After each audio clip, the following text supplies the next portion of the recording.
아이를 키우다 보면 집 청소에 스트레스 받는 경우가 많아요. 아이들이 유아기 때는 집 곳곳에 장난감이 어지럽혀져 있죠. 그렇다가 이제 걷다가 잘못 이렇게 밟아가지고 장난감을 이렇게 밟게 되면 이제 발가락이 찢어지는 듯한 고통이 오게 됩니다. 그러면 그 부위를 이제 붙들고 이제 한참 끙끙거릴 때가 있고 깽깽거리고 뛰어다닐 때도 있는데, 그때는 또 집에 미끄럼틀이 있죠. 그 시절에는 항상 생각을 합니다. 이 미끄럼틀을 언제 갖다 버리나, 그 생각을 하는 거죠. 그 시기가 지나고 나면 이제 집에는 인형이 차고 넘칩니다.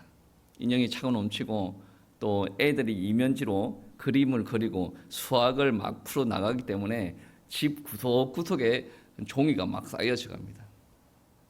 그러니까 층간 소음 방지하기 위해서 매트를 다 깔아놓는데 그 매트 사이에 막 종이가 막 들어가는 거죠. 그때 또 생각을 합니다. 매트리스 언제 걷어내냐.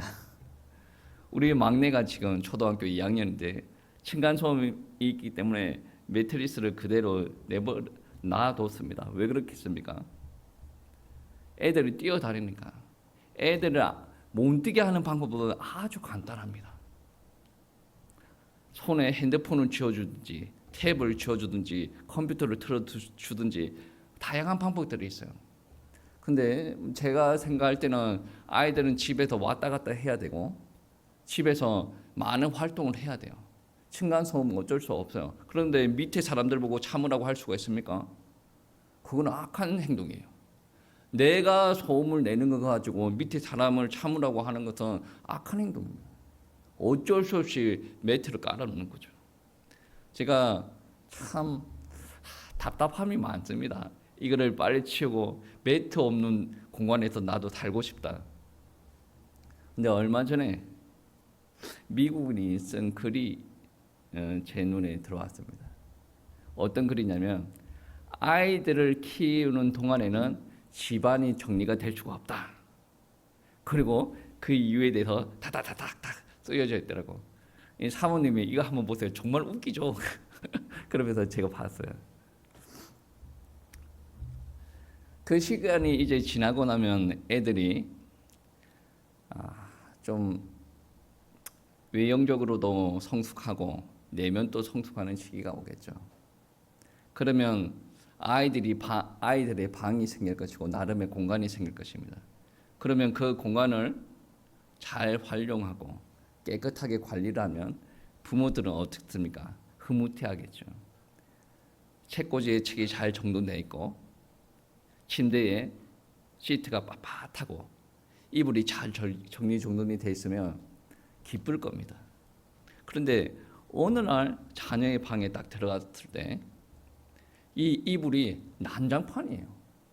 책이 뭐 박사 논문 쓰는 것도 아닌데 여기 쌓여 있고 저기 쌓여 있고 막 굴러다니고 밟고 다녀가지고 책이 다 찢어져 있고, 쓰레기가 쓰레기통에 안 들어가 있고 방바닥이나 책상이나 침대 위에 막 굴러다니고, 그리고 이거는 돼지 우리인지 사람 사는 집인지 모르겠어요. 냄새가 진동합니다.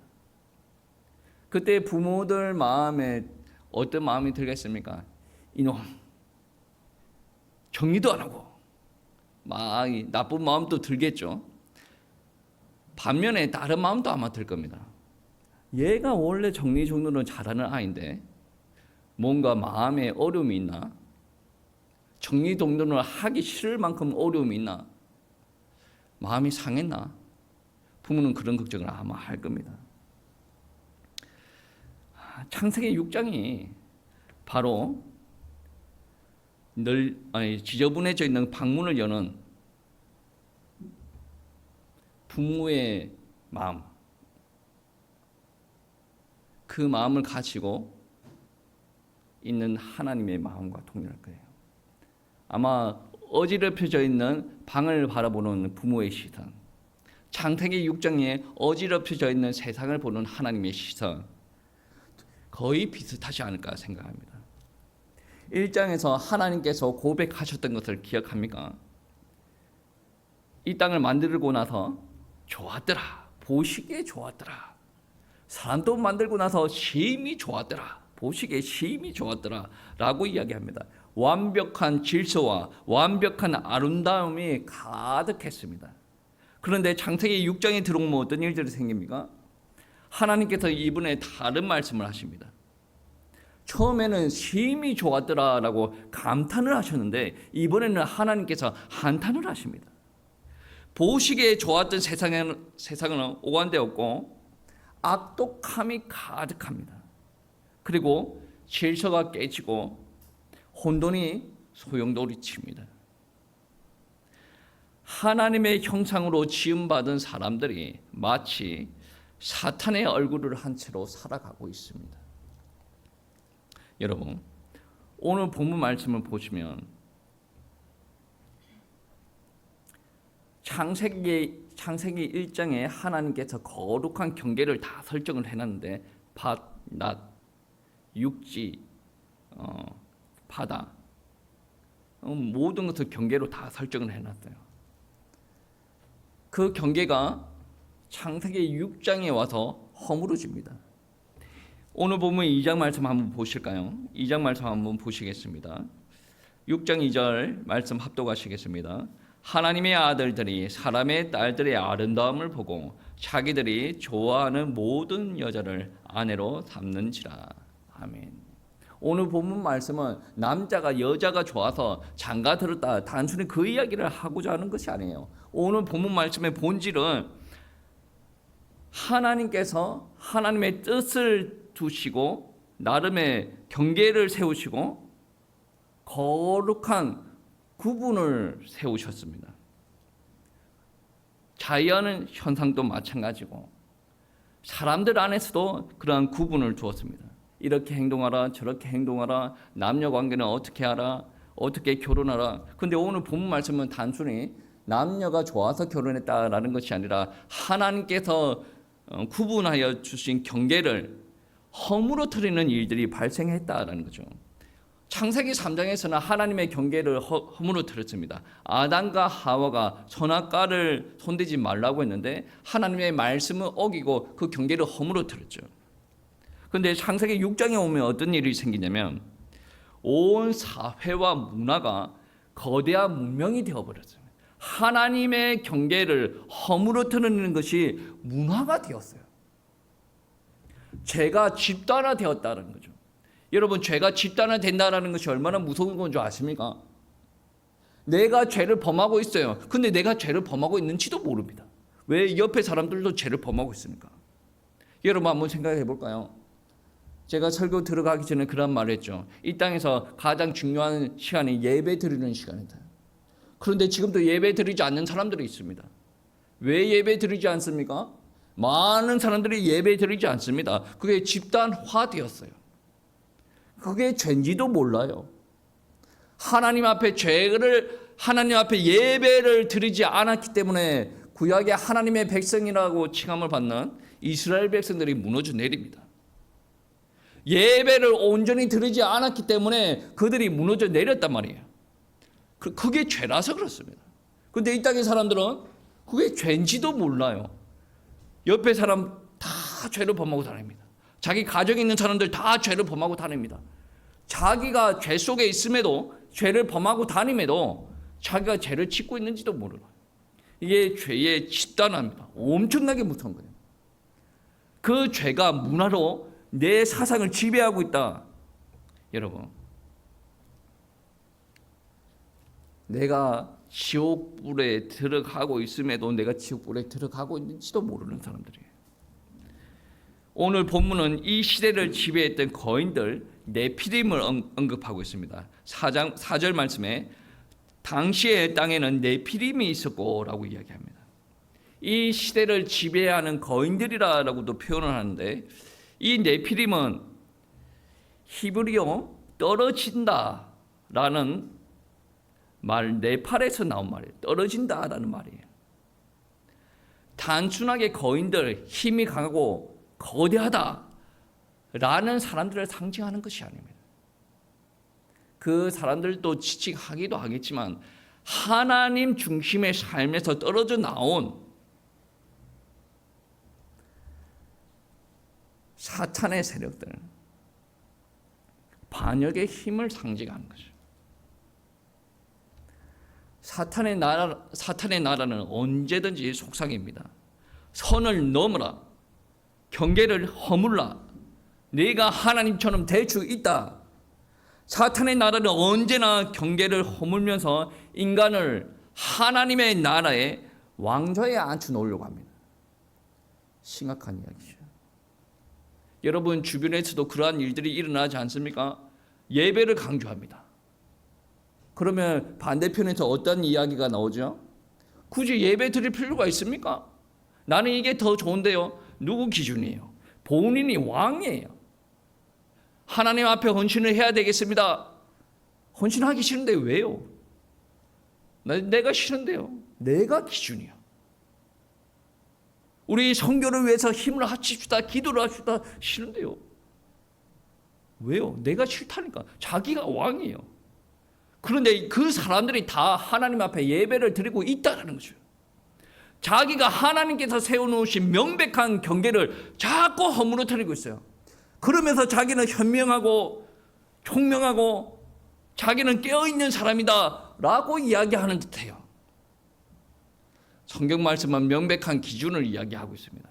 그 명백한 기준을 깨는 것을 두고 현명하다라고 이야기하지 않습니다. 죄라라고 이야기합니다. 죄의 집단화 속에 갇혀져 있기 때문에 우리가 죄를 범하고 있음에도 불구하고 죄인인지 모르고 있다는 거죠. 여러분, 성경은 당시의 타락을 아주 날카로운 시각적인 언어로 고발하죠.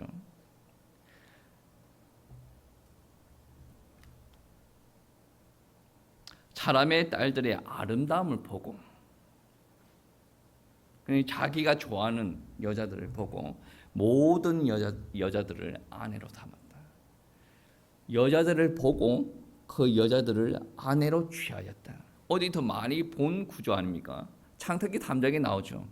아담과 하와가 선악과를 보고 탐스러웠다. 보암짓도 하고 먹음짓도 하였다. 그래서 취하지 않습니까? 그게 죄입니다. 이 죄의 구조는 시간이 흘러가면 더 사라지는 것이 아닙니다. 더 명백하게 다양하게 드러납니다. 처음에는 선악과였죠. 다양하게 드러납니다. 오늘 본문 말씀은 여자를 대할 때 그렇게 하였다는 거죠. 여러분, 볼 때 여러분 주변에 좋은 것들 많이 있죠. 그것이 바로 욕망입니다. 하나님의 뜻이 머물러야 될 인간의 마음에 욕망이 왕으로 자리 잡습니다. 사탄의 나라는 언제나 우리에게 욕망을 부추깁니다. 오늘날 세상도 우리에게 똑같이 외칩니다. 네가 원하는 것이 곧 진리야. 내 감정이 기준이다. 내 눈에 보기에 좋은 대로 살아라. 나쁜 말입니까? 나쁜 말이 아니에요.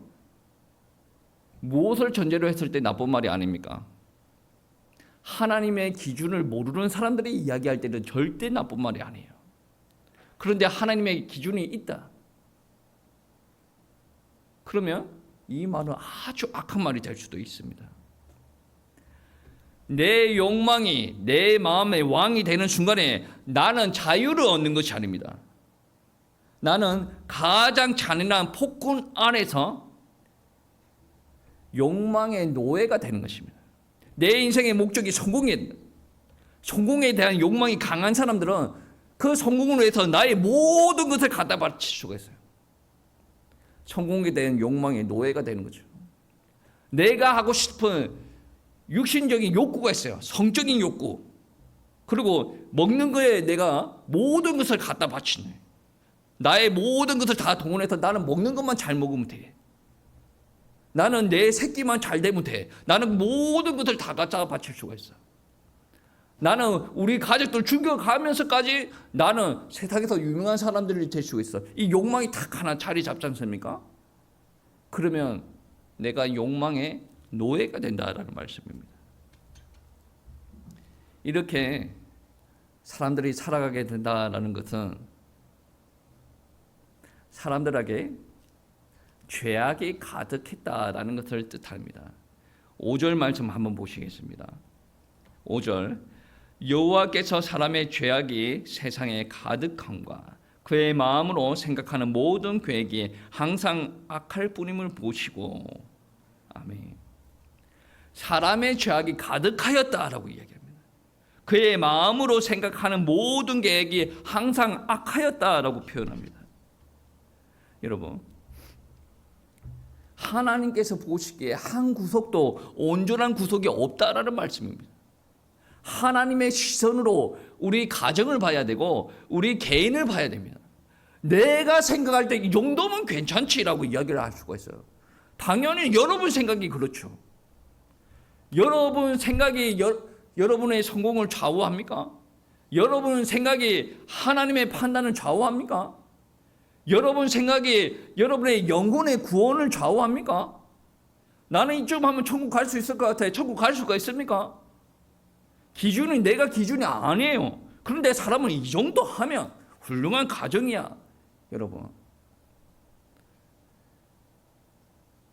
우리 지역에서 훌륭할 수는 있는데 조금 더 훌륭한 사람을 만나고 보면 훌륭하다 그러고 말을 할 수가 없어요. 제가 지금 또 논문에 관련돼서 뭐를 쓰고 있는데 그 분야에 대해서 공부를 하고 있습니다. 공부를 하고 있는데 그 분야의 훌륭한 사람들을 만나면 나는 훌륭하다고 말할 수가 없어요. 배워가는 거죠. 신앙생활을 하는 사람들이 나 정도면 돼. 이렇게 해야 돼. 저렇게 해야 돼. 그렇게 하는 사람들 있지 않습니까? 참으로 교만한 사람들. 바울도 하나님의 인도를 받기 위해서 기도했어요. 하나님의 말씀을 가르쳐 주는 대로 움직였다는 거죠. 모세와 여호수아도 주야로 하나님의 말씀을 묵상을 하고 아침 이런 시간에 하나님께 기도했습니다. 다윗도 마찬가지고. 이 정도 하면 돼. 누가 주는 말이에요? 사탄이 주는 마음이에요. 내가 딱 왕자에 앉아가지고 이 정도 하면 된다는 거죠. 내 가정도 이 정도 하면 돼. 내 자식이 이 정도 하면 돼. 우리 교회도 이 정도 하면 돼. 하나님이 보시기에 어떻다는 말이죠. 하나님께서 보시기에 이 땅이 온전함이 하나도 없어요. 오늘날 세상도 마찬가지입니다. 하나님께서 보시기에 온전함이 하나도 없어요. 그러한 세상에서 우리 자녀들이 우리들이 다 영향을 받고 옵니다. 이 정도면 돼. 기준이 뭡니까? 세상의 기준이에요. 하나님께서 바라보실 때 유일한 이 땅의 소망이 무엇입니까? 교회고 그리스도인이에요. 그런데 그 사람들이 세상 기준으로 딱 바라보고 이 정도면 돼. 하나님께서 한탄하시지 않겠습니까? 5절 말씀에 보시면 그런 말씀이 있죠. 한 구석도 온전함이 없고 하나님의 형상으로 시험받았던 사람들에게 하나님의 형상이 남아있지 않습니다. 오히려 사탄의 뒤틀리 형상이 남아있다는 거죠. 하나님께서 그래서 말씀하십니다. 땅 위에 사람을 지으셨음을 한탄하사 마음에 근심하셨다. 물론 이게 어떻게 표현하면 하나님께서 자기 실수를 인정하셨다라는 표현도 되기는 하는데 아니요. 하나님께서 자기 실수를 이야기하는 것보다 자기 자식들이 피조물이 자기 스스로 자기 인생을 망치고 다녀요. 하나님께서 최고로 좋은 것을 사람에게 주셨어요. 그 사람이 하나님의 뜻 따라 이 세상을 움직여 나가면서 하나님의 문화를 만들어 가야 되는데 하나님의 뜻을 저버리고 육신적인 쾌락과 욕정을 추구하고 나아간다는 거죠. 오늘 본문 말씀의 시작이 뭡니까? 아들들이 여자들을 딸들에게 지금 정신 팔려가지고 그렇게 살고 있다는 것을 두고 이야기하지 않습니까? 여러분, 하나님께서 정해주신 기준대로 살아야 되는데 자기가 육신적으로 좋다라고 해서 끌려가는 거죠. 하나님의 가슴이 찢어질 듯합니다. 그리고 동시에 하나님께서 죄에 빠져든 인간을 바라보시면서 그 거룩하신 분이 거룩한 분노를 내었다라고 이야기할 수가 있어요. 피조물이 창조물을 닮지 않고 사탄을 닮아버린 세상을 따라갑니다. 하나님께서 통곡을 하고 계십니다. 그런데 사람들은 어떻게 합니까? 만족한다. 이 정도면 됐다. 이 정도면 잘 사는 거 아닌가? 이 정도면 신앙생활 잘하는 거 아닌가? 하나님의 기준에서 바라봐야 됩니다. 우리는 언제든지 하나님의 말씀에서 하나님의 뜻 위에서 우리의 삶을 조명을 해봐야 된다는 거죠. 우리가 만족을 하고 있을 때 세상 문화는 우리의 영혼 깊은 속까지 빠져듭니다. 그때 세상은 부패하였다. 포악함이 가득하였다라고 표현합니다. 11절 말씀 합독하시겠습니다. 6장 11절 말씀. 그때에 온 땅이 하나님 앞에 부패하여 포악함이 땅에 가득한지라. 아멘. 포악함이 가득하였다. 이 포악함은 어떤 거냐면 힘이 좀 있는 사람들이 힘이 없는 사람들을 짓밟는 현상을 두고 포악하다라고 두고 이야기합니다. 이게 문화예요. 세상에서 이렇게 살아가는 사람들 보고 큰 소리로 당신 나쁜 사람입니다 이야기할 수가 있습니까? 이야기 못해요. 그게 세상 문화예요. 여러분 정치하는 사람들 보세요. 조금 틈만 생기면 공격하고 비집고 들어가서 깔아뭉개고, 그게 세상 문화예요. 자기는 그렇게 한번 통쾌하게 이야기하고 나서 나는 잘했다라고 이야기를 하겠지만 그게 죄에 빠진 사람들이 하는 전형적인 행동이다라는 거죠. 하나님을 믿는 사람들이 이러한 이야기도 합니다. 정치하는 것 안에는 하나님이 없다. 하나님이 없을 수가 있겠습니까? 있겠죠. 그런데 정치하는 사람들 마음에 자기들이 하나님을 믿는다고 할지라도 하나님의 뜻 따라 움직이지 않는다는 거죠. 자기의 욕망 따라 움직이네. 이 정치로 말미암아 나의 자아를 정치를 시키기 원한다. 이 정치로 말미암아 내가 성공을 하기를 원한다. 뭐라고 했습니까? 욕망의 노예가 되어 간다는 거죠. 하나님의 종이 되어가고 하나님의 뜻을 이루어가는 모습을 보여줘야 되는데 욕망의 종에 되어간다. 그 포악함의 끝은 어디입니까? 심판이에요. 세상이 이대로 끝날 것 같아서 절망 가운데 있을 때 성경은 반전의 구조를 제시를 합니다. 8절 말씀 우리 합독하시겠습니다. 8절 말씀. 그러나 노아는 여호와께 은혜를 입었더라. 아멘. 하나님께서 이렇게 무너져 내린 땅을 다시 갱신시키기 위해서 준비한 사람이 있어요. 노아는 훌륭한 사람이라고 볼 수가 없어요. 영웅입니까? 아닙니다. 그러나 그는 썩어져가는 세상 속에서 오직 하나님과 동행했던 사람입니다. 온 세상이 썩어져가는 세상에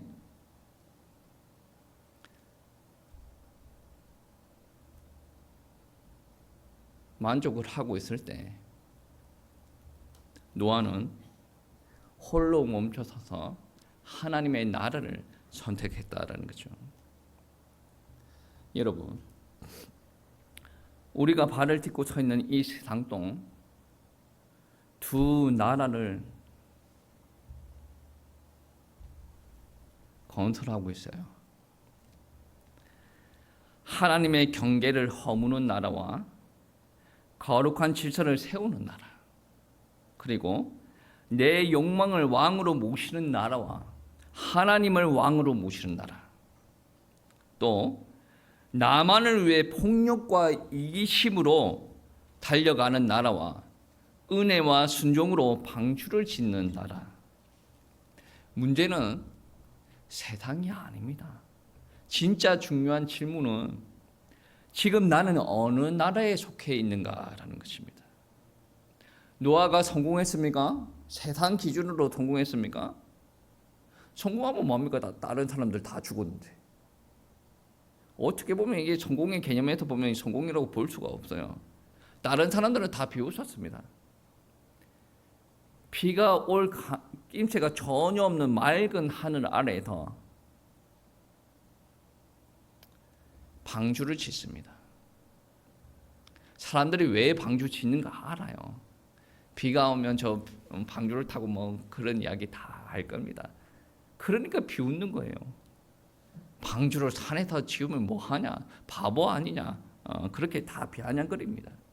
그러나 그는 세상의 인정 대신에 하나님의 인정에 만족하였다라는 것이죠.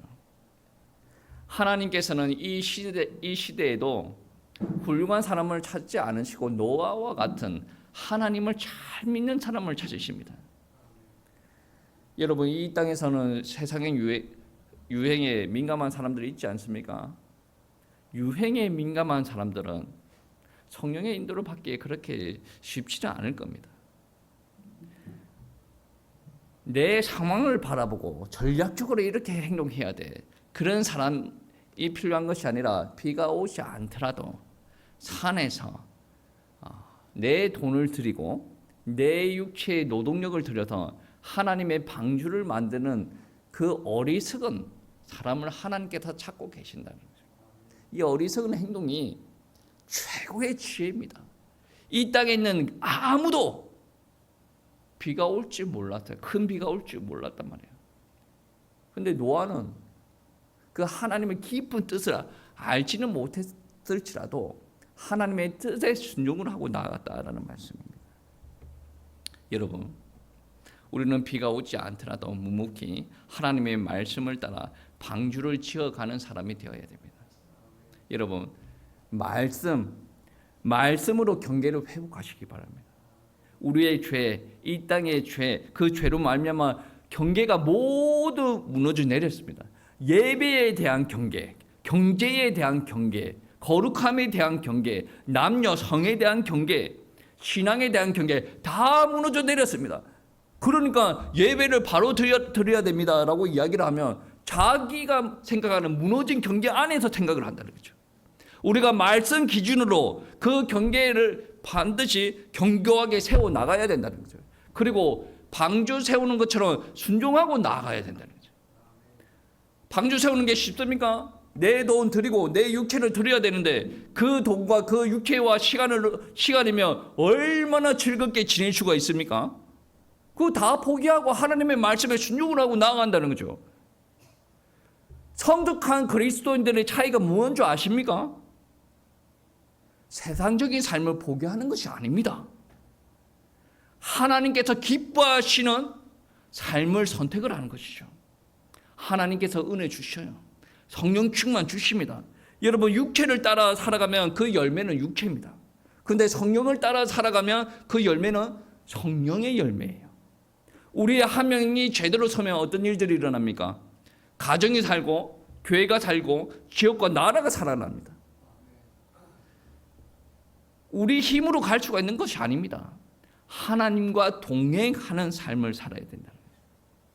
우리가 사는 시대도 노아 시대보다 더한 음란이 판치고 있어요. 노아 시대보다 더한 우상 숭배가 판치고 있어요. 우리 생각도 아마 그 생각에 많이 잡혀 있을 것입니다. 우리 생각을 회복시킬 수 있는 방법은 무엇입니까? 경계를 말씀하시는 하나님의 말씀 굳게 붙드시기 바랍니다. 그리고 성령의 통치를 받으시고 주님과 함께 동행하심으로 말미암아 하나님께서 여러분에게 주신 사명 잘 감당하시길 바랍니다. 근데 그 이후의 결과가 참으로 흥미롭습니다. 하나님께서 축복하시더라라는 거죠. 우리가 축복을 바라보고 나아가는 사람들은 아니지만 하나님께서 말씀하신 그 말씀, 하나님께서 주신 말씀에 순종하고 나가면 하나님께서 하나님의 영광을 드러내신다라는 거죠. 이러한 삶을 또 우리 성도님들 살아내시길 하나님의 이름으로 축복합니다.